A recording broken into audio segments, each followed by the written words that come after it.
नमस्कार, मैं हूं राजेंद्र देव और आप देख रहे हैं अपना फेवरेट शो राजनीति। कांग्रेस की आज की तारीख में सबसे बड़ी उम्मीद प्रियंका गांधी वाड्रा को कह दिया गया है कि वो दिल्ली का लोधी स्टेट वाला बंगला खाली कर दें। ये उनके पास 1997 से था, इसमें वो सपरिवार रह रही थी। अब खबर आ रही है कि वो लखनऊ के कॉल हाउस शिफ्ट कर सकती हैं। वहीं पर उनके रहने के लिए तैयारियां भी शुरू कर दी गई हैं और कांग्रेस ने इस बात पर सरकार को घेरा है।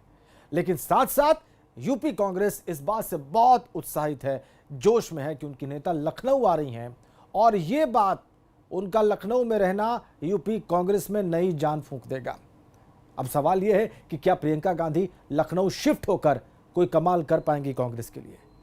क्या वो लगातार मजबूती से स्थापित हो रहे सीएम योगी के लिए कोई चुनौती खड़ी कर पाएंगी? इसी सवाल पर आज हम बहस करने वाले हैं और इसके लिए हमारे जो मेहमान हमारे साथ जुड़े हुए हैं उनसे आपका तारुफ करा दें, उनसे आपका परिचय करा दें। भारतीय जनता पार्टी के नेता शालिनी कपूर, कांग्रेस नेता राजेश मिश्रा, समाजवादी पार्टी के नेता आईपी सिंह और वरिष्ठ पत्रकार रतिभान त्रिपाठी। आप सभी महानुभावों का बहुत स्वागत हमारी आज की चर्चा में एबीपी गंगा पर राजनीति में। और इससे पहले कि हम बातचीत शुरू करें, बहस शुरू करें, आपको उत्तर प्रदेश कांग्रेस की भावना दिखा रहे हैं किसके जरिए? यूपी कांग्रेस के अध्यक्ष अजय लल्लू के इस बयान के जरिए। देखेंगे किसी विषय और मुद्दों को देखेंगे तो उत्तर प्रदेश के ही तो मुद्दों को उठाती हैं। तो उत्तर प्रदेश तो उनका घर है, स्वाभाविक है यहाँ रहना है। और यहाँ उनका घर कौन सा है आप भी जानते हैं, हम भी जानते हैं कहाँ रहती हैं। तो निश्चित रूप से वो यहाँ पर हैं, रहेंगी और सरकार के सीने पर मजबूती के साथ जन सरोकार के मुद्दों के लिए संघर्ष करेंगी। देश की आंधी है जिसका नाम प्रियंका गांधी है। तो हम लोग डरने वाले थोड़े हैं, इस सरकार के खिलाफ लड़ेंगे, न झुके हैं न झुकेंगे, लड़े हैं और लड़ेंगे और मजबूती से लड़ेंगे। और जब प्रियंका गांधी जी उत्तर प्रदेश में रहेंगी, लखनऊ में रहेंगी, तो उसका माजरा ही कुछ अलग हो। कांग्रेस नेता राजेश मिश्रा जी हमारे साथ हैं, बनारस से सांसद रहे हैं। राजेश जी से बात की शुरुआत करते हैं। राजेश मिश्रा जी, आप तो कांग्रेस पार्टी से लंबे समय से जुड़े रहे हैं, आपने गांधी परिवार को बहुत सक्रिय भूमिका में देखा है, बनारस में भी, उत्तर प्रदेश में भी, देश में भी। मुझे मिश्रा जी ये बताइए कि ये जो रात को घटना हुई है, उनको लोधी स्टेट खाली करने के लिए कहा गया और अब वो कॉल हाउस शिफ्ट कर सकती हैं, ऐसी खबर है। इससे क्या बदल जाएगा यूपी कांग्रेस में? क्या नया हो जाएगा और कैसे आप लोग चैलेंज करने वाले हैं उत्तर प्रदेश सरकार को और मुख्यमंत्री योगी को 2022 में? देखिए, ऐसा है कि प्रियंका गांधी जी कहाँ रहेंगी कहाँ नहीं रहेंगी ये बहस का विषय नहीं है। सबसे बड़ी चीज ये है कि प्रियंका गांधी जी के जो वंशज हैं, पंडित जवाहरलाल नेहरू, पंडित मोतीलाल नेहरू, ये इंदिरा जी, ये लोग, ये प्रियंका गांधी के वंशज नहीं है सर, क्षमा करिए, अंग्रेजों के खिलाफ देश की प्रियंका गांधी इनकी वंशज हैं। ये लगातार देश की आजादी में बिल्कुल वो उस ठीक है, नहीं है। नहीं बिल्कुल ठीक है, वो उनकी वंशज है। मैं सिर्फ ये कह रहा हूं कि वो उनकी वंशज है। घर की नहीं है ना, मैंने सिर्फ छोटा सा करेक्शन किया, प्रियंका गांधी उनकी वंशज है। और अच्छा, नहीं जी, जो वही मैंने कहा। और वो लोग अंग्रेजों से लड़ते रहे, और कभी अंग्रेज उनकी आवाज को बंद नहीं कर पाए, न कभी उन्हें झुका पाए। जी। और आज हिंदुस्तान के अंदर उस समय गोरों से लड़ना था और आज के समय में इन काले अंग्रेजों से लड़ना है कांग्रेस को। और प्रियंका गांधी जी लगातार जब आवाज उठाती हैं तो लोकतंत्र में सरकार को यह समझना चाहिए कि लोकतंत्र में विपक्ष जब कोई बात करता है, कोई सलाह देता है, तो वो जनता की भावना होती है और सरकार को विरोधी दलों को अपना दुश्मन नहीं मानना चाहिए। लोकतंत्र में उन्हें एक सहयोगी के रूप में अपनाना चाहिए और उनकी बात को समझना चाहिए। जो बात उन्हें अच्छी लगती है उसे करना चाहिए। अब दिक्कत यह है कि आज का जो समय है, इस समय में आप देख रहे हैं पूरी दुनिया में कोरोना का भय व्याप्त है। हिंदुस्तान में उत्तर प्रदेश मिश्रा जी, कोरोना की मिश्रा जी, चूंकि टीवी में समय कम होता है इसलिए बहुत फोकस हम लोग बात करेंगे। सर, मैं बिल्कुल समझ रहा हूं आपकी बात। मुझे बस एक, अच्छा बोलिए, बात बहुत जल्दी से पूरी कर लीजिए मिश्रा जी, ठीक है। तो आज मेरे कहने का मात्र मतलब यह है कि आज जो प्रायोरिटी होनी चाहिए लड़ने के लिए, हाँ, चाइना जो हमारी जमीन कब्जा कर रही है, श्रीलंका नेपाल नक्शा बदल रहा है, भूटान हमारा पानी रोक रहा है, आज हमारी प्रायोरिटी ये होनी चाहिए, हमें चीन से अपनी जमीन वापस लेनी चाहिए थी। और आज प्रियंका गांधी जी के मकान को खाली कराने की बात की जा रही है। आज एक प्रश्न और आ रहा है लोगों के मन में कि प्रियंका गांधी जी का अगला आवास कहां होगा। मैं कहना चाहता हूं कि वो यूपी के नेता हैं, देश के नेता हैं, वो जहां रहना चाहें वो रह लेंगी। यदि वो बनारस में रहना चाहें तो बनारस में जो माननीय प्रधानमंत्री जी का कार्यालय है, उस कार्यालय के बगल में भी उनको आवास दिलाया जा सकता है और यहाँ भी रह सकती हैं। लेकिन इतना जरूर तय है कि प्रियंका गांधी जी अभी कहाँ रहेंगी ये तो उनकी इच्छा है, लेकिन इतना निश्चित है कि 2022 में उनका जो आवास होगा वो 5 कालीदास लखनऊ होगा, ये तय है। अच्छा, ये बहुत बड़ा दावा है, चाहे वो करें, उनकी बहुत बड़ा दावा है, बहुत बड़ा दावा है मिश्रा जी। उनकी आवाज कोई बंद नहीं कर अच्छा, सकता। आपने इस मन से उन तक ये संदेश भी पहुंचा दिया मिश्रा जी कि बनारस में अगर वो आके रहना चाहें तो प्रधानमंत्री कार्यालय जो लोकल है उसके बगल में आप लोग व्यवस्था करा देंगे। ठीक, अच्छा, ठीक, बिल्कुल बिल्कुल ठीक, बिल्कुल मैं कराऊंगा, मैं कह रहा हूं।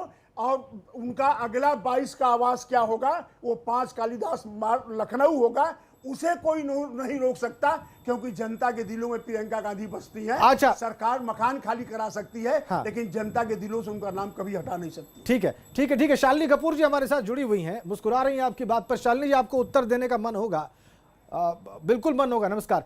लेकिन आईपी सिंह जी हैं, वो भी विपक्ष में हैं, सीनियर लीडर हैं समाजवादी पार्टी के, वो भी बहुत देर से मिश्रा जी को सुन रहे हैं। पहले मैं उनकी बात सुन लेता हूं, फिर शालिनी जी मैं आपके पास आता हूं, इन चैलेंजेस को फिर आपका उत्तर लिया जाएगा। आईपी सिंह जी, प्रियंका गांधी वाड्रा 2019 के लोकसभा चुनाव से पहले जनरल सेक्रेटरी बना दी गई थी उत्तर प्रदेश कांग्रेस की, और कांग्रेस के पास 2 सीटें थीं, रायबरेली और अमेठी। अमेठी कांग्रेस हार गई, जो था उसमें से एक चला गया। अब भी उत्तर प्रदेश कांग्रेस उत्साहित है, उसको लगता है जैसा मिश्रा जी को लगता है। आपको लगता है कि कुछ क्वांटम चेंज होने वाला है 2022 से पहले? आईपी सिंह साहब।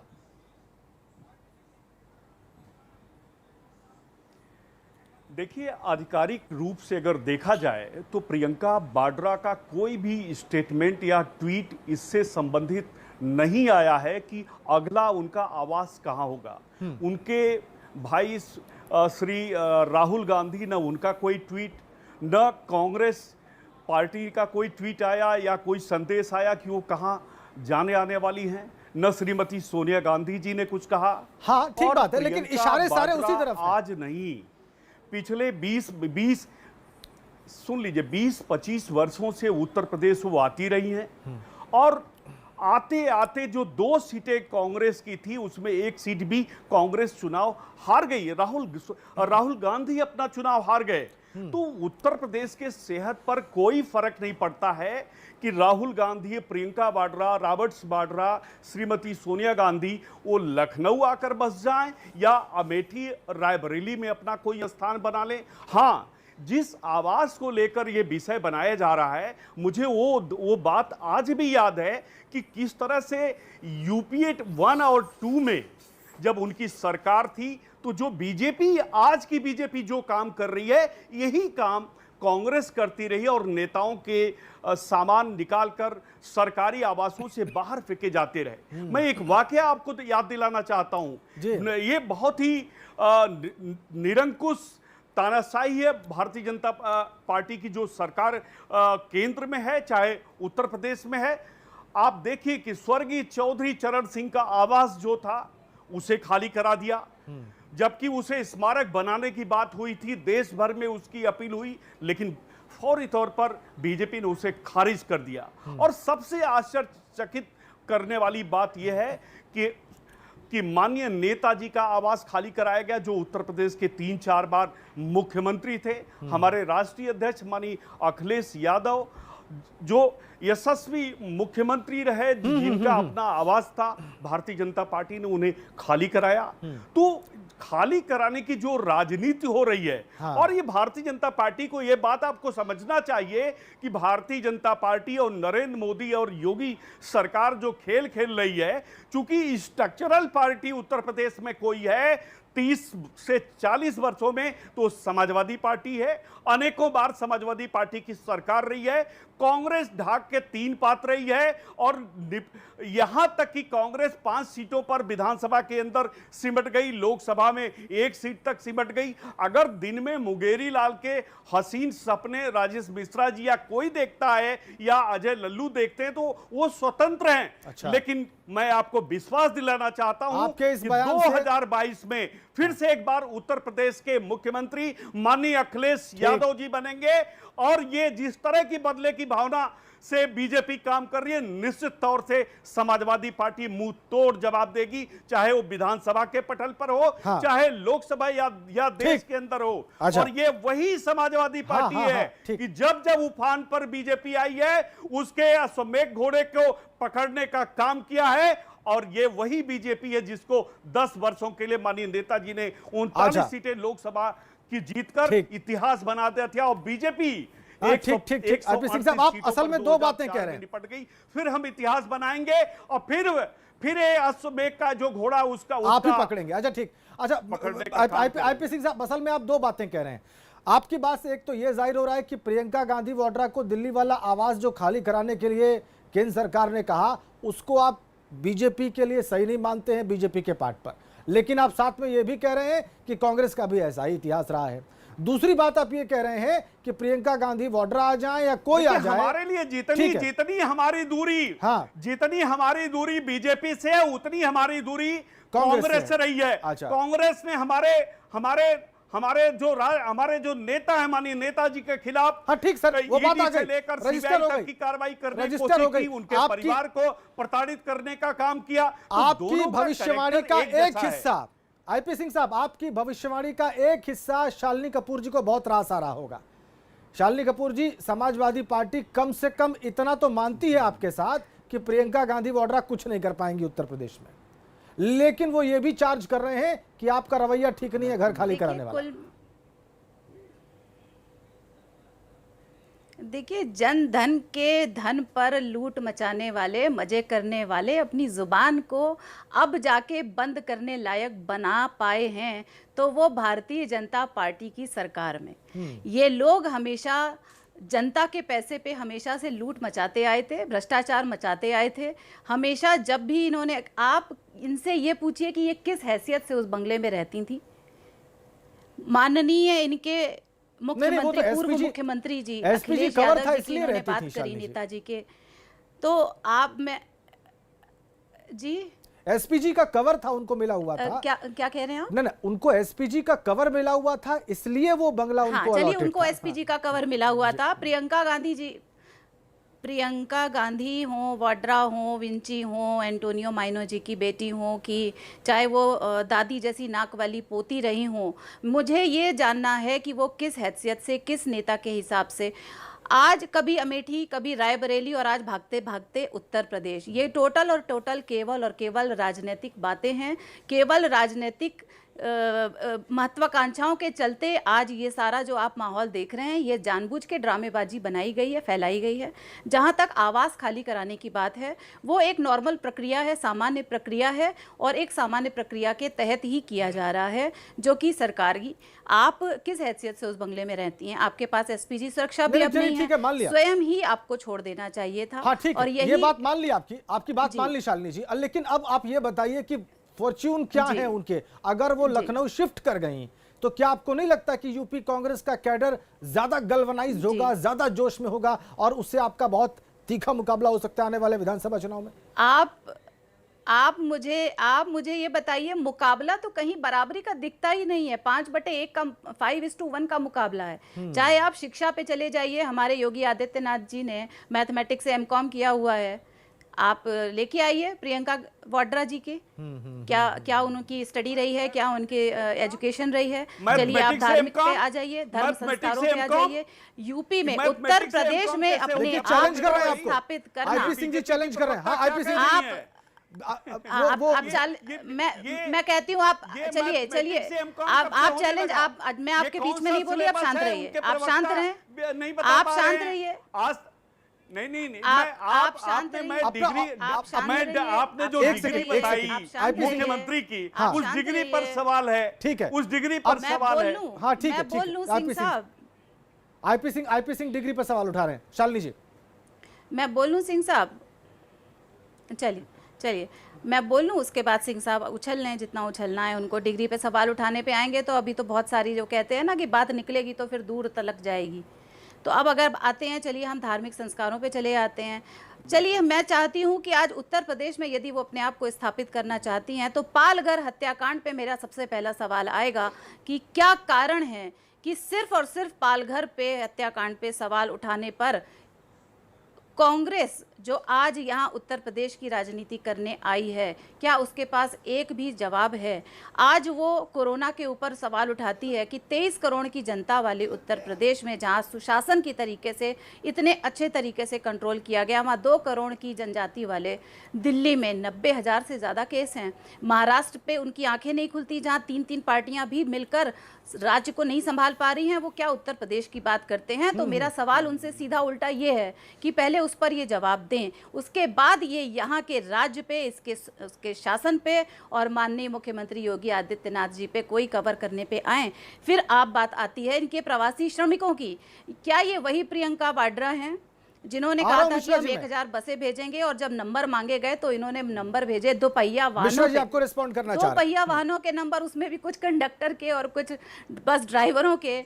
हाँ बिल्कुल, रिस्पॉन्स करें, मैं सुनने को तैयार हूँ। और मिश्रा जी आप रिस्पॉन्ड करिए ताकि मैं रतिभान त्रिपाठी से एक फाइनल कमेंट लूं। मिश्रा जी। ये अभी कोरोना पे बोल रही हैं, जब इस देश के अंदर 500 के से कम कोरोना के पेशेंट थे तो लॉकडाउन लगाया गया। रात को 8 बजे टेलीविजन पे घोषणा हुई, रात 12 बजे से लगा दिया गया। और कौन से कारण है कि एक लॉकडाउन 1, लॉकडाउन 2, उसके बाद प्रधानमंत्री जी कभी टेलीविजन पे नहीं आए। होम मिनिस्ट्री की गाइडलाइन से लॉकडाउन जारी होने लगा और आज संख्या जब 6 लाख पहुंच रही है तो ये कौन सी कोरोना की बात करते हैं? सरकार ने एक तो आप क्या चाहते हैं वो हर बार आपके सामने टेलीविजन पे नजर आए? ज्यादा लोग हो गए। टेस्ट सुनिए, क्या आप सबकी नैतिक जिम्मेदारी नहीं बनती? क्या पार्टियों की नैतिक जिम्मेदारी नहीं बनती? क्या कोरोना एक वैश्विक आपदा के साथ साथ देश की महामारी नहीं है? क्या देश की पार्टियां इस पे शांत रहेंगी? क्या देश के नेता इस पे शांत रहेंगे? क्या आज लॉकडाउन पे बोलने वाले ये समझेंगे? 14,000 परिवारों पर इस कोविड-19 को लेकर आपने FIR दर्ज कराए। इस बात को अपर मुख्य सचिव अवनीश अवस्थी ने इस बात को स्वीकार किया और डिक्लेयर किया। ये दुर्भाग्य है, गरीब जनता के ऊपर आप एक-एक करके बांग्लादेश आप दिखा रही है और आप किसकी बात कर रहे हैं? आप देखिए चिल्लाने आए तो चिल्ला लीजिए। हिंदुस्तान के अगल बगल और के जिस पालघर में साधुओं की हत्या की बात करती है उसके ठीक 1 सप्ताह बाद एक करके बोल लीजिए भाई लोगों को, तो उनकी गर्दन काट कर हत्या कर दी जाती है। समझ में नहीं आता। योगी एक करके बोलिए भाई साहब, मुख्यमंत्री की हत्या हो जाए, सन्यासियों की हत्या हो जाए, रतिभान त्रिपाठी ओके, झुंझलाहट है किसी पाने की। ये तो जवाब देंगे। राजेश जी, आईपी सिंह जी, राजेश मिश्रा जी, शालिनी जी, हमारे साथ एक बड़े सीनियर जर्नलिस्ट हैं रतिभान त्रिपाठी जी। जरा उनका कमेंट एक बार सुन लेते हैं, फिर आप लोगों के पास आता हूं। रतिभान जी, प्रियंका जी का उत्तर प्रदेश आना, शिफ्ट होना, क्या उत्तर प्रदेश की राजनीति में कांग्रेस को कोई मजबूती दे पाएगा या नहीं? असल सवाल राजेंद्र जी यही है कि उत्तर प्रदेश में प्रियंका जी का आना ये इम्पोर्टेंट नहीं है। इम्पॉर्टेंट ये है कि कांग्रेस कैसे महत्वपूर्ण बने, ये असल विषय है। प्रियंका गांधी पिछले बार भी वो लोकसभा चुनाव में महासचिव बन के आई थी, 2 में से 1 सीट बची। और हालांकि ऐसा नहीं है कि वो चमत्कार नहीं कर सकती, लेकिन बेचारी का अगर टैग लगा तो जरूर कुछ चमत्कार होगा, क्योंकि उत्तर प्रदेश की जनता भावुक है और उत्तर प्रदेश से उनका नाता रहा है। तो लेकिन सवाल यह है कि उत्तर प्रदेश में कांग्रेस का इंफ्रास्ट्रक्चर, जिसको हम पार्टी का संगठन कह सकते हैं, इतना कमजोर है कि प्रियंका गांधी के सामने असल चुनौती तो रहने और कुछ करने से बेहतर पहले है कि पार्टी का संगठन मजबूत करें, ठीक है। उसकी आपस की तनातनी दूर करें, हाँ। उसमें तू मैं को दूर करें। असल चुनौती तो उनकी ये है। फिर इन कोरोना काल में योगी आदित्यनाथ ने जिस तरह से अपना कद और ऊंचा किया है, वो चुनौती उनके लिए नंबर 2 की होगी। नंबर 3, जो IP सिंह जी कह रहे थे कि हम इनसे कोई मतलब नहीं, बहुत समान दूरी है कांग्रेस से और भारतीय जनता पार्टी से। अभी पिछले 2017 के चुनाव में यही लोग बीच चुनाव में 2 युवकों का साथ पसंद आया, उत्तर प्रदेश को भले नहीं पसंद आया, लेकिन इन दोनों नेताओं को, पार्टी के नेताओं को पसंद आ गया था। बिल्कुल ठीक। तो पता नहीं क्या हो कि आगे चल करके कोई समझौता ही हो जाए। और असल बात यह है कि उत्तर प्रदेश में कांग्रेस को बहुत मेहनत करनी पड़ेगी। प्रियंका गांधी को इतनी मेहनत करनी पड़ेगी जो उनके लिए बहुत कठिन विषय है। अभी तो ये उनकी ओर से कोई अधिकृत बयान नहीं आया कि वो उत्तर प्रदेश में रहेंगी। आवाज़ तो उठ रही है कि बनारस, अभी जैसा कि अभी उन्होंने कहा राजेश मिश्रा जी ने कि बनारस में उनके लिए आवास है। इलाहाबाद से आवाज़ उठी कि यहाँ वो रह के उनका पैतृक आवास है, पूर्वजों का आवास है, वो यहाँ आके रहें। लखनऊ से आवाज़ उठ रही है, उधर अमेठी से आवाज़ उठ रही है। तो आवाज़ें रहने का सवाल नहीं है, सवाल कि कहाँ रहती हैं। सवाल ये है कि वो कांग्रेस को कितना मजबूत कर पाती हैं इस दौर में, जबकि केंद्र में भारतीय जनता पार्टी की सरकार है, उत्तर प्रदेश में भारतीय जनता पार्टी की सरकार है। तो वो कितनी ताकत से इन भारतीय जनता पार्टी का मुकाबला कर पाएंगी, ये अहम बात है। आपका आकलन क्या है सर? में जिस तरह आपका से आकलन क्या है जो समय बचा है? वर्गवादी और जातिवादी त्रिपाठी जी बहुत संक्षेप में, त्रिपाठी जी बहुत संक्षेप में, भारतीय जनता पार्टी इनको जी बहुत संक्षेप में आपका आकलन व्यक्तिगत क्या है? मैं संक्षेप में कह रहा हूं। जो 6-8 महीने में उन्होंने ऐसा लगा कि अपोजिशन में वो आगे नजर आई। त्रिपाठी जी, ऐसा लगा कि वो आगे नजर आई, सोनभद्र कांड हो, निश्चित रूप से या प्रियंका बसों वाली गांधी बात ने हो, पिछले 6 महीनों में, हाँ। पिछले 6-8 महीनों में जो उन्होंने बयान दिए, उनमें योगी सरकार को उनको फॉलो करना पड़ा। इसमें सच्चाई से आप इनकार नहीं कर सकते। लेकिन उनके सिर्फ बयानबाजी तक सीमित नहीं रहना होगा, जमीनी हकीकत पर का सामना करना पड़ेगा। कार्यकर्ताओं को सड़क पर उतारना पड़ेगा। बड़े ताकत से लड़ने के लिए उनको उसी तरह की पैरेलल ताकत खड़ी करनी पड़ेगी, तभी ये मुकाबला हो पाएगा। वरना ये जो हाथ से जो कहते हैं ना कि सामने आती हुई वरना सिर्फ बातें रह जाएंगी, ठीक बात, ये भी संभव है। जैसा कि समाजवादी पार्टी के हाथ से निकल गया या बहुजन समाज पार्टी के हाथ से निकल गया। बहुत धन्यवाद आप सभी का। समय इतना ही था। IP सिंह साहब, राजेश मिश्रा जी, रतिभान त्रिपाठी और शालिनी कपूर जी इस चर्चा का हिस्सा बनने के लिए। रतिभान त्रिपाठी जी ने आखिरी जो बातें कही वो अंडरलाइन करने लायक हैं। उनका ये कहना है, और मुझे लगता है कि ये निर्णय आप लोग करना है कि वो कितना उचित कह रहे हैं, लेकिन उनका ये कहना है कि मुमकिन है कि प्रियंका एक चैलेंज बन के उभरें, लेकिन सबसे बड़ी चुनौती उनके सामने कांग्रेस के कैडर को ही खड़ा करने की होगी। योगी लगातार मजबूती से स्थापित हुए हैं, ये भी उनके सामने बहुत बड़ा चैलेंज है। क्या होगा, हम इसको लगातार ट्रैक करेंगे और आपके सामने दिखाते रहेंगे। फिलहाल राजनीति देखने के लिए आप सभी का बहुत बहुत धन्यवाद। नमस्कार।